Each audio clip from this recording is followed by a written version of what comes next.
ఇక ఇది కాకుండా హెటిరో పార్థసారథి కేటీఆర్కు డబ్బులు కోట్ల రూపాయల నగదు కట్టలు అందజేసినటువంటి హెటిరో పార్థసారథి రెడ్డికి 15 ఎకరాల భూమిని 60 ఏళ్లకు లీజుకి ఇచ్చిండు అగ్వ ధరకే కేసీఆర్ ఇద్దరు కలిసి.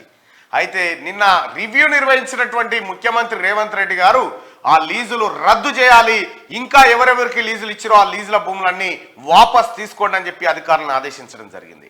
నిన్న హెల్త్ పైన సమీక్ష నిర్వహించినటువంటి ముఖ్యమంత్రి కేసీఆర్ ఆరోగ్యశ్రీ కార్డుకు తెల్ల రేషన్ కార్డుతో సంబంధం లేకుండా ప్రతి మనిషికి ఆరోగ్యశ్రీ కార్డు అందించే విధంగా చర్యలు తీసుకోవాలని చెప్పి ఆయన నిన్న సమీక్షలో ఆదేశాలు ఇవ్వడం జరిగింది. అలాగే ప్రభుత్వ దవాఖాన్లకు ప్రతి నెల ఆరోగ్య బిల్లులు చెల్లించాలి, అలాగే ప్రైవేట్ దవాఖాన్లకు 3 నెలలకోసారి ఆరోగ్యశ్రీ బిల్లులను చెల్లించేలా ఒప్పందం చేసుకోవాలని చెప్పి ఆయన చెప్పడం జరిగింది. ఇంకా అంతేకాదు ఆరోగ్యశ్రీకి సంబంధించినటువంటి పాత బకాయిలు 250 కోట్ల రూపాయలు పెండింగ్ లో ఉన్నాయని చెప్పి అధికారులు ముఖ్యమంత్రి రేవంత్ రెడ్డి గారి దృష్టికి తీసుకురావడంతో వెంటనే ఆ బిల్లులు చెల్లించాలని ఆయన ఆదేశాలు జారీ చేసిండు.